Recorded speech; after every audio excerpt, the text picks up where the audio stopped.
आज भारतीय संविधान का विकास कई रूप में हुआ था, जिसमें एक रूप था ब्रिटिश ईस्ट इंडिया की कंपनी के माध्यम से भारतीय संविधान का विकास, और दूसरा था कि ब्रिटिश क्राउन यानी राजा के माध्यम से भारतीय संविधान का विकास। इसमें क्या होता है, भारतीय संविधान के विकास से पहले जब ब्रिटिश ईस्ट इंडिया कंपनी हमारे देश पर अधिकार करने की कोशिश कर रहा था, उसमें दो युद्ध भारत पर अधिकार करने के दौरान बहुत महत्वपूर्ण थी, जिसमें एक युद्ध था 1757 का युद्ध, यानी कि प्लासी का युद्ध। 1757 का प्लासी का युद्ध, और दूसरा युद्ध जो था यह था 1764 में बक्सर का युद्ध। यहाँ से अंग्रेज क्या हुए, भारत पर एक अपना अधिकार जमाना कायम किए, और यहाँ इसके बाद 1764 के बाद पूर्ण रूप से ब्रिटिश ईस्ट इंडिया कंपनी का अधिकार भारत पर हो गया। उसके बाद भारत पर होने के बाद क्या हुआ कि ब्रिटिश ईस्ट इंडिया कंपनियां थी जो क्या किया कि भारत पर शासन करने के लिए कई तरह का नियम, एक्ट और कानून बनाए। उसके माध्यम से भी हमारे भारतीय संविधान का विकास हुआ। तो आइए हम देखते हैं कि भारतीय संविधान के अंतर्गत ब्रिटिश ईस्ट इंडिया कंपनी और ब्रिटिश क्राउन के माध्यम से भारतीय संविधान का विकास कैसे हुआ। तो सबसे पहले हम देखते हैं, यहाँ पर लिखते हैं British east India company. British east India company. British India company के तहत भारतीय संविधान का विकास, इसके देखने से पहले इन्होंने कई नियम, कानून और एक्ट लाए, जिसके माध्यम से पहले हम देख लेंगे कि कौन कौन सा एक्ट उन्होंने लाया, कौन सा एक्ट लाया, कौन भारतीय शासन प्रणाली लाया, कौन सा भारतीय विधान प्रणाली लाया, उसके माध्यम से देखेंगे। उसके बाद उसको बारी से हम लोग चर्चा करेंगे। तो सबसे पहले हम देखेंगे ब्रिटिश ईस्ट इंडिया कंपनी के माध्यम से पहला जो इसका एक था, जिसको हम बोलते हैं पिट्स रेगुलेटिंग एक्ट। क्या था? Regulating act. ये आया 1773 ईस्वी में। 1773 में रेगुलेटिंग एक्ट आया था, जो कि ब्रिटिश ईस्ट इंडिया कंपनी की पहला नियम था। उसके बाद दूसरा जो आया था वो आया था Pitt's India act. Pitt's India act, ये आया 1784 में। रेगुलेटिंग एक्ट के तहत भी बहुत सारे कानून आया था। उसके बाद हम पहले इसको देख लेंगे, उसके बाद बारी से उसको देखेंगे। उसके बाद क्या है कि तीसरा एक्ट जो ईस्ट इंडिया कंपनी के माध्यम से लाया गया था वो था 1793 में चार्टर एक्ट। उसके बाद आया 1813 में चार्टर एक्ट। उसके बाद 1833 में ये आया, एक और आया चार्टर एक्ट। उसके बाद फिर एक और आया 1853 में चार्टर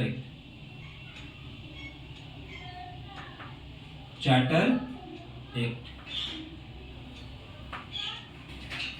देखिए, ये इतना जो एक्ट आया था ब्रिटिश ईस्ट इंडिया कंपनी के माध्यम से लाया गया था। उसके बाद 1858 के बाद ब्रिटिश क्राउन के हाथ में शासन चला गया था, तो उसके माध्यम से उधर आया था। तो हम पहले इसको देखते हैं 1773 रेगुलेटिंग एक्ट।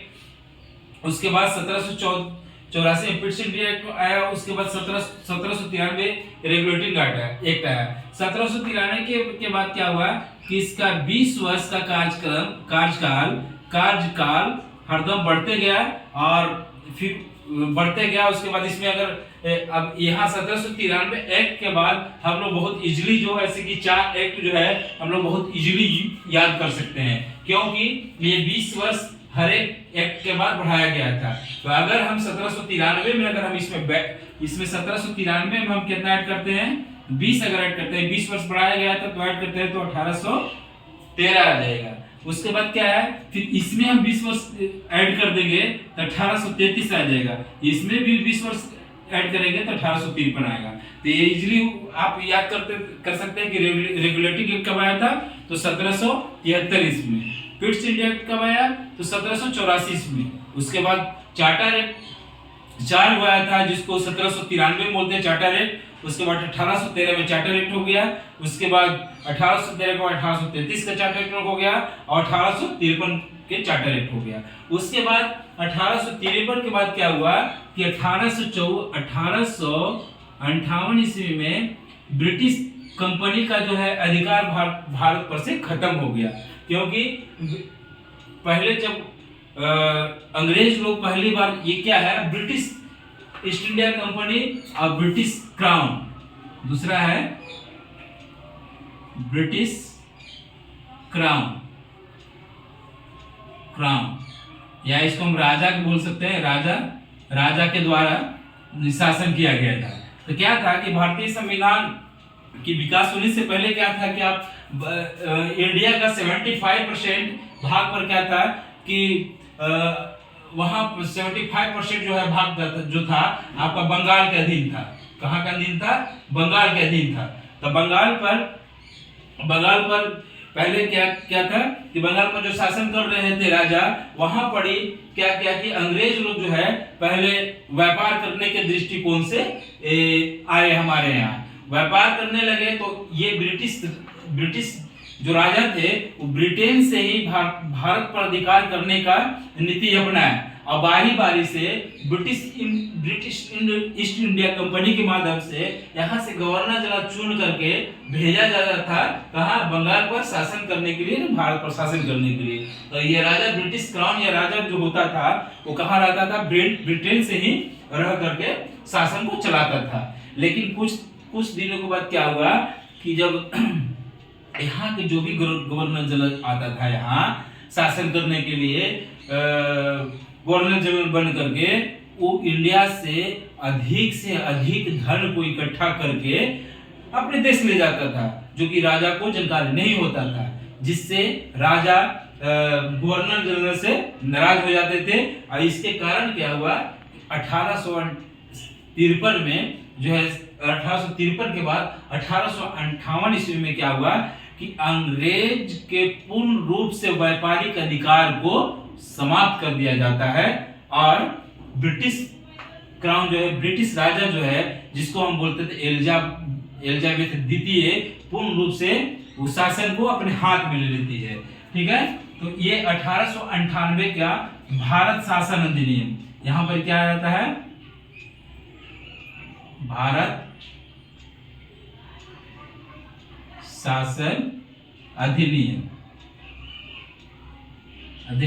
ठीक है, 1858 क्या हुआ, भारत शासन अधिनियम हुआ, जिसमें ब्रिटिश क्राउन, ब्रिटिश राजा के माध्यम से अब 1858 के बाद भारत में शासन होने लगा। क्योंकि हम आगे पढ़ेंगे कि 1858 में यहाँ पर गवर्नर जनरल जो होता था भारत में, उसका पद खत्म कर दिया गया था और 1858 ईस्वी में उसके जगह पर वायसराय का पद आ गया था। जब हम बारी से सब एक को देखेंगे तो उसमें पढ़ेंगे। तो ये 1858 हो गया। उसके बाद 1898 के बाद हम सबसे पहले 1898 के बाद यहाँ पर हम देखेंगे 1861 भारत परिषद अधिनियम। उसके बाद 1892 भारत परिषद अधिनियम। उसके बाद 1909 का भारत परिषद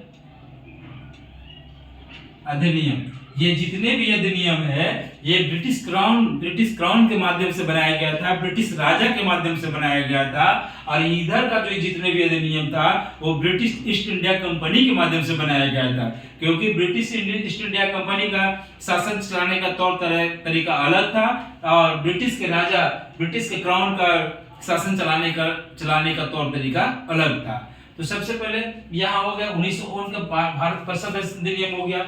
उसके बाद 1919 के बाद अब आता है क्या भारत, यहाँ 1919 के बाद फिर आ जाता है 1909 में। 1919 के बाद 1909 के बाद 1919 में आ जाता है भारत शासन अधिनियम, भारत शासन अधिनियम। उसके बाद फिर आता है 1935 का भारत शासन अधिनियम, भारत शासन अधिनियम। और उसके बाद 1935 के बाद 1947 का होता है भारत स्वतंत्रता अधिनियम, भारत स्वतंत्रता अधिनियम। ठीक है, इतने अधिनियम ब्रिटिश ईस्ट इंडिया कंपनी और ब्रिटिश क्राउन के माध्यम से भारत प्रशासन बनाने हेतु बनाया गया था। वह अधिनियम भारतीय संविधान के लिए बहुत ही महत्वपूर्ण और कारगर साबित हुआ। तो सबसे पहले भारतीय संविधान के विकास में ये दो ब्रिटिश ईस्ट इंडिया कंपनी का जो एक्ट अधिनियम बना वो भी भारत के दृष्टिकोण से बहुत ही अच्छा था। उसके बाद ब्रिटिश क्राउन राजा के माध्यम से जो अधिनियम बनाए गए थे वो भी अच्छा था। तो सबसे पहले हम क्या हुआ, तब ब्रिटिश ईस्ट इंडिया कंपनी के सबसे बार फिर से रिकॉल करते हैं। तो ब्रिटिश आता है कि ब्रिटिश ईस्ट इंडिया कंपनी के माध्यम से कौन कौन से एक्ट लाए गए या ब्रिटिश क्राउन के माध्यम से कौन कौन सा एक्ट लाया गया। ये पॉलिटी या भारतीय संविधान का सबसे इंपॉर्टेंट और बेसिक पॉइंट है, जो कि ये सारे चीज पढ़िएगा तो आपके आगे चल करके पॉलिटिक्स का बुक या भारतीय संविधान का बुक पढ़ने में बहुत ही आसान होगा। तो क्या करते हैं ब्रिटिश ईस्ट इंडिया कंपनी, तब इसके बारे में एक बार रिकॉल करते हैं। ब्रिटिश ईस्ट इंडिया कंपनी के अधीन कितने एक्ट थे, तो सबसे पहले क्या था कि रेगुलेटिंग एक्ट 1773, पहला क्या था तो रेगुलेटिंग एक्ट 1773। उसके बाद दूसरा आया पिट्स इंडिया एक्ट 1784। उसके बाद पिट्स इंडिया एक्ट के बाद क्या हुआ, चार्टर एक्ट आया। चार्टर एक्ट कितना है, तो 4 चार्टर एक्ट आया। कितना है, चार्टर एक्ट के टोटल कितना था, 4 था। तो सबसे पहले चार्टर एक्ट जो था 1793 ईस्वी में चार्टर एक्ट आया। पहला कौन सा था, तो 1793 ईस्वी का चार्टर एक्ट अधिनियम। उसके बाद दूसरा था कि 1813 का चार्टर एक्ट अधिनियम। तीसरा आपका क्या था कि 1813 का दूसरा चार्टर एक्ट अधिनियम आया। उसके बाद 1833 में तीसरा चार्टर एक्ट अधिनियम आया। उसके बाद चौथा जो था वो 1853 में चार्टर एक्ट अधिनियम था। ये 1853 तक ही क्या था कि ब्रिटिश ईस्ट इंडिया कंपनी के माध्यम से टोटल जो है कि शासन करने का नियम कानून बनाया गया था, जिसको हम चार्टर एक्ट या रेगुलेटिंग एक्ट या पिट्स इंडिया एक्ट कहते हैं।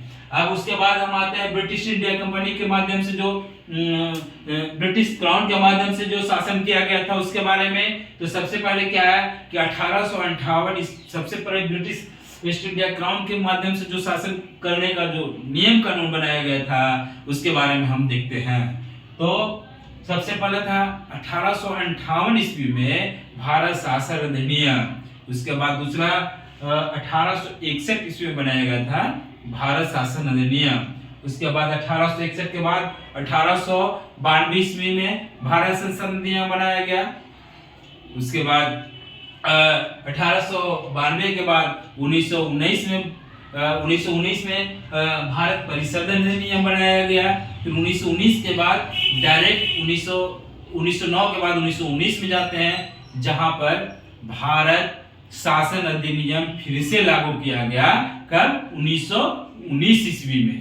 उसके बाद 1935 की बात है तो 1935 में भी भारत शासन अधिनियम लागू किया गया था।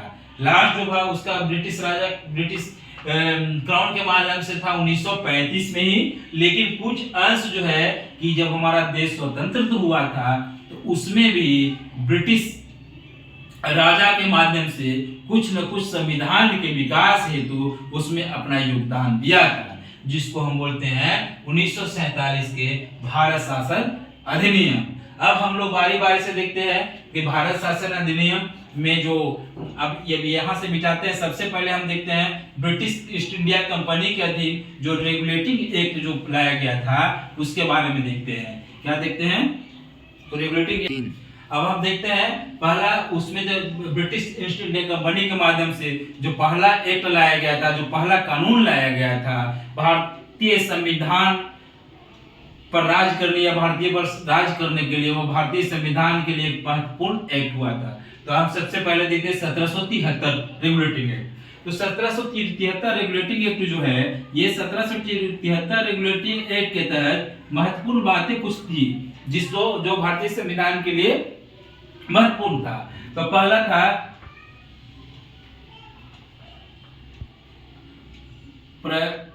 प्रशासनिक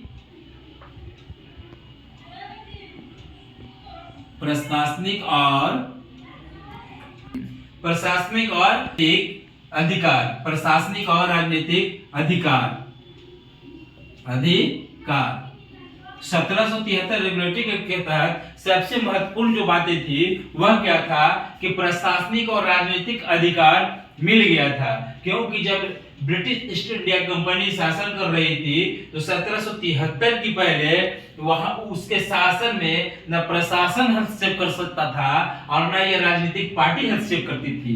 लेकिन जब 1773 ईस्वी में रेगुलेटिंग एक्ट बना तो इसमें क्या हुआ कि प्रशासन को भी अधिकार दिया गया और राजनीतिक पार्टी को भी अधिकार दिया गया कि ब्रिटिश ईस्ट इंडिया कंपनी के शासन में अगर कोई चूक होता है तो आप भी उसमें राय सलाह दे सकते हैं और राजनीतिक पार्टी भी उसमें राय सलाह दे सकते हैं, जिसमें जो है कि उसमें कंपनी के जो मेन पदाधिकारी गवर्नर जनरल है वो उसमें संशोधन कर सके।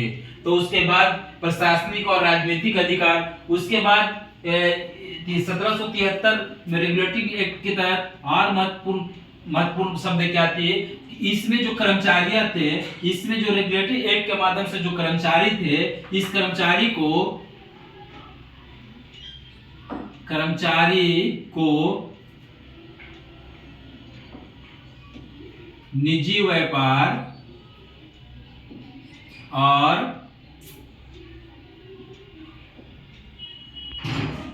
भारतीयों से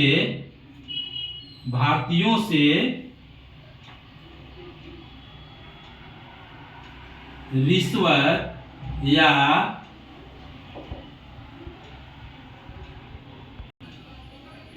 प्रतिबंध। दूसरा क्या था कि जो ब्रिटिश ईस्ट इंडिया कंपनी के जितने भी कर्मचारी थे वह ब्रिटिश ईस्ट इंडिया कंपनी के अंतर्गत काम करने के अलावा वो कोई भी व्यापार नहीं कर सकते थे, निजी व्यापार नहीं कर सकते थे और भारतीय लोगों से किसी प्रकार का वह रिश्वत नहीं ले सकते थे, वह उपहार नहीं ले सकते थे। इसके लिए क्या था कि ब्रिटिश ईस्ट इंडिया कंपनी के माध्यम से एक बहुत ही बड़ा सजा का व्यवस्था था। अभी भी आप देख सकते हैं कि हमारे भारतीय संविधान में है जो भी सरकारी कर्मचारी है, अभी भी भारतीय संविधान में क्या है कि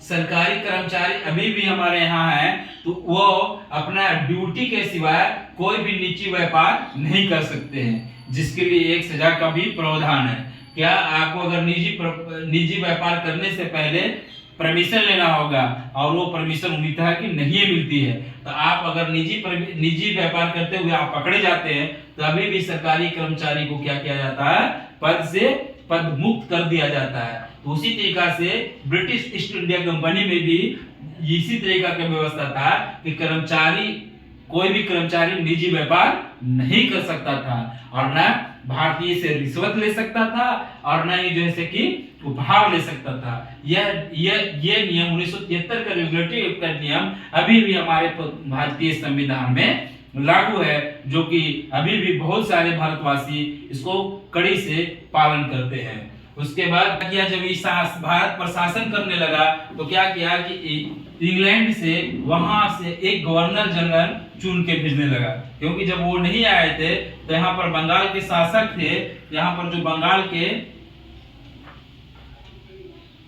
बंगाल के शासक जो थे, इसको क्या बोला जाता था, तो गवर्नर जनरल बोला जाता था, बंगाल के गवर्नर बोला जाता था, बंगाल का गवर्नर बोला जाता था। लेकिन जब यहाँ से ये ईस्ट इंडिया कंपनी ने अपना एक प्रतिनिधित्व भेजा कंपनी को संचालन करने के लिए, तो इन्होंने बंगाल के गवर्नर को क्या बोला, बंगाल का गवर्नर जनरल इसका नाम चेंज कर दिया। क्या बोला कि बंगाल का गवर्नर नहीं होगा, बंगाल के गवर्नर की जगह पर क्या होगा, बंगाल का गवर्नर की जगह पर क्या होगा, बंगाल के गवर्नर की जगह पर क्या होगा, बंगाल का गवर्नर जनरल हो जाएगा। बंगाल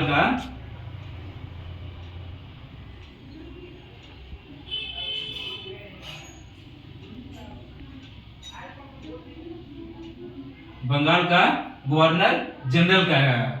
तो 1773 रेगुलेटरी एक्ट के तहत क्या परिवर्तन हुआ, तो बंगाल के गवर्नर को बंगाल का गवर्नर जनरल कहा गया। तो बंगाल का गवर्नर जनरल कहा गया। तो आता है कि भारत का प्रथम गवर्नर जनरल कौन था, भारत का प्रथम गवर्नर जनरल कौन था, यहाँ क्या आता है, भारत का बंगाल का प्रथम गवर्नर जनरल कौन था, बंगाल का प्रथम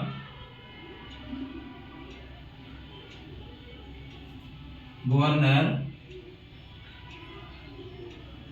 जनरल कौन था। ठीक है, क्योंकि 1773 रेगुलेटरी एक्ट के माध्यम से बंगाल के गवर्नर को बंगाल के गवर्नर जनरल कहा गया। तो इस समय कौन था, लॉर्ड हेस्टिंग थे। कौन थे, लॉर्ड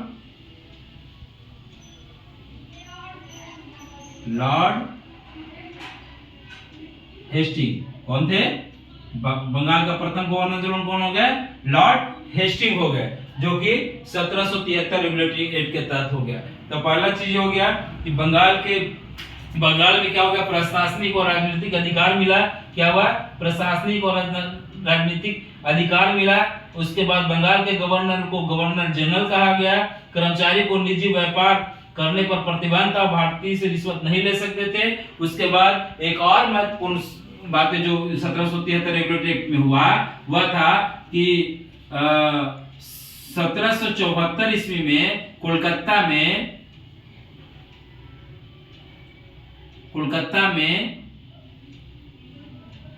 एक उच्च न्यायालय की स्थापना की गई।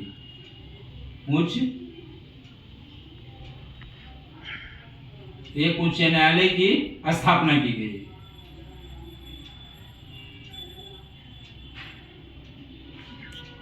ठीक है, 1774 में क्या किया गया, कोलकाता में उच्च न्यायालय की स्थापना की गई, जिस उच्च न्यायालय में एक मुख्य न्यायाधीश थे और 3 अन्य न्यायाधीश थे।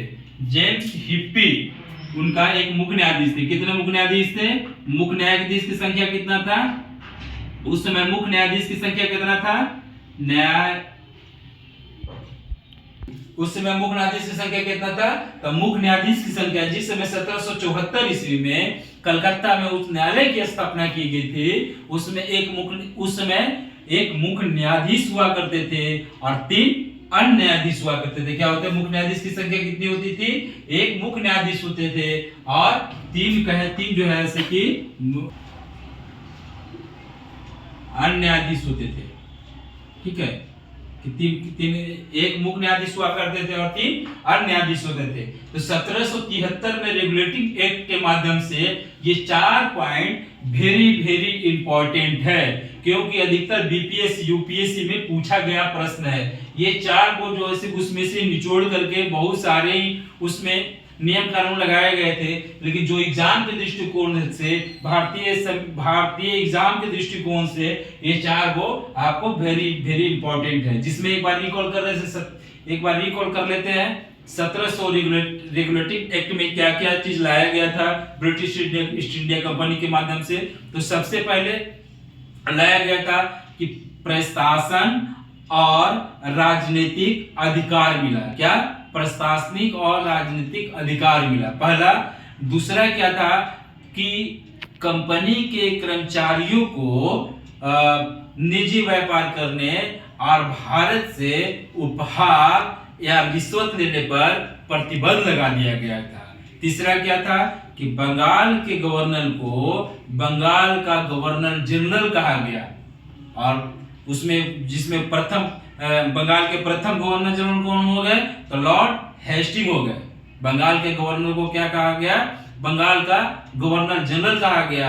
अब इस तरह से बंगाल का प्रथम गवर्नर जनरल कौन हो गया? लॉर्ड हेस्टिंग हो गए। उसके बाद चौथा क्या था कि 1774 ईस्वी में कलकत्ता में एक उच्च न्यायालय की स्थापना किया गया, जिसमें एक मुख्य न्यायाधीश और अन्य 3 न्यायाधीश थे। उसके बाद ये हो गए 1773 रेगुलेटिंग है। उसके बाद हम देखते हैं ये 1884 1773 रेगुलेटरी एक्ट के बाद हम लोग देखते हैं 1784 कितना क्या करते हैं 1784 पिट्स इंडिया क्या देखते हैं पिट्स। इसमें 2 चीजें महत्वपूर्ण थी जो कि प्रशासन का दोहरीकरण किया गया। क्या किया गया? प्रशासन का दोहरीकरण किया गया। कौन कौन सा? ये इसमें 2 तरह का ये चीज था। क्या था कि दोहरीकरण में पहला था कि बोर्ड ऑफ कंट्रोल और बोर्ड ऑफ डायरेक्टर 2 पद बनाए गए। क्या बनाया गया? Board of director, board of director, और दूसरा था कि बोर्ड ऑफ डायरेक्टर और दूसरा था board of controller, board of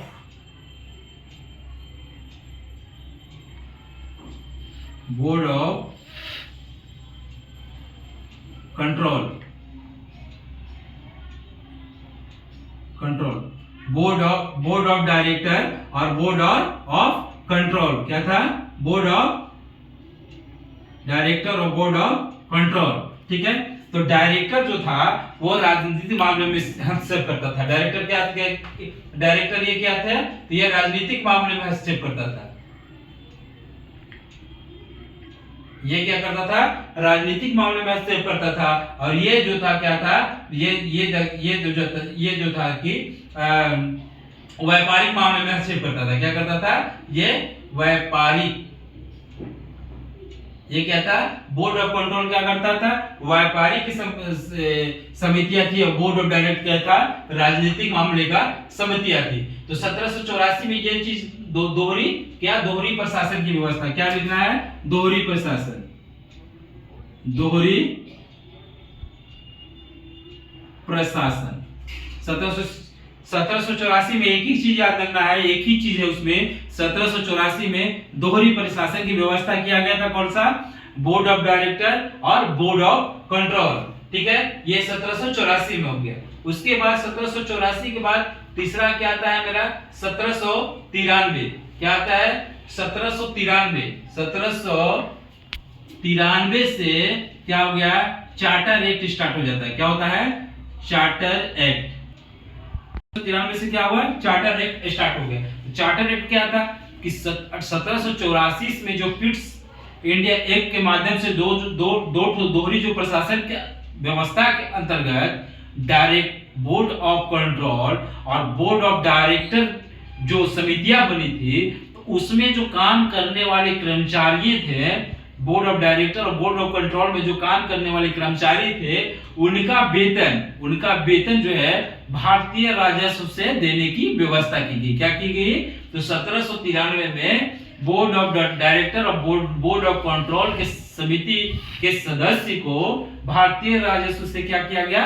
वेतन देने की व्यवस्था की गई। तो इसमें क्या हो गया? बोर्ड ऑफ डायरेक्टर और बोर्ड ऑफ कंट्रोल के कर्मचारियों को वेतन देने की व्यवस्था कहां से? तो भारतीय राजस्व से, भारतीय राजस्व। ठीक है, क्या किया गया? 1793 में रेगुलेटिंग एक्ट के माध्यम से क्या किया गया? भारतीय राजस्व से वेतन देने की व्यवस्था की गई। किसका? तो बोर्ड ऑफ डायरेक्ट और बोर्ड ऑफ कंट्रोल के कर्मचारियों को भारतीय राजस्व, क्या था? भारतीय राजस्व से, भारतीय राजस्व से वेतन देने की व्यवस्था की गई। किसको? Board of director, board of control के सदस्यों की। उसके बाद 1700, उसके बाद आपका आता है 1700, उसके बाद आता है 1813। क्या आता है? 1813। तो 1813 तक ये हम नेक्स्ट वीडियो में बात करेंगे, क्योंकि वीडियो बहुत लंबा हो जा रहा है। तो हम लोग 1813 वाला जो चार्टर एक्ट पढ़ेंगे, वो नेक्स्ट वीडियो में हम आपको बताएंगे कि 1813 चार्टर एक्ट में क्या था, 1833 चार्टर एक्ट में क्या था, और 1853 चार्टर एक्ट में क्या था। उसके बाद फिर हम लोग बढ़ेंगे 1858 का भारत शासन अधिनियम, 1861 का भारत परिषद अधिनियम, 1892 का भारत परिषद अधिनियम, और फिर हम लोग पढ़ेंगे 1909 का भारत शासन अधिनियम। ठीक है, बस फिर उसके बाद 1919 का। ये टोटल जो अधिनियम हो गए, नेक्स्ट वीडियो में हम आप लोग को लेकर के आएंगे। इसके अभी तक का इतने ही, और ये वीडियो बहुत ही एग्जाम के लिए इम्पोर्टेंट और उपयोगी है। आप लोग अगर एक दो बार देखिएगा तो हम समझते हैं कि एक दो बार रिकॉल करने के बाद ये सारा चीज याद हो जाएगा, जो कि एग्जाम के दृष्टिकोण से अच्छा होगा। आप सभी को वीडियो अगर अच्छा होता है तो एक लाइक जरूर कर दीजिएगा, एक शेयर कर दीजिएगा, और अगर चैनल को सब्सक्राइब नहीं किए हैं तो सब्सक्राइब जरूर कर लीजिएगा। जय हिंद।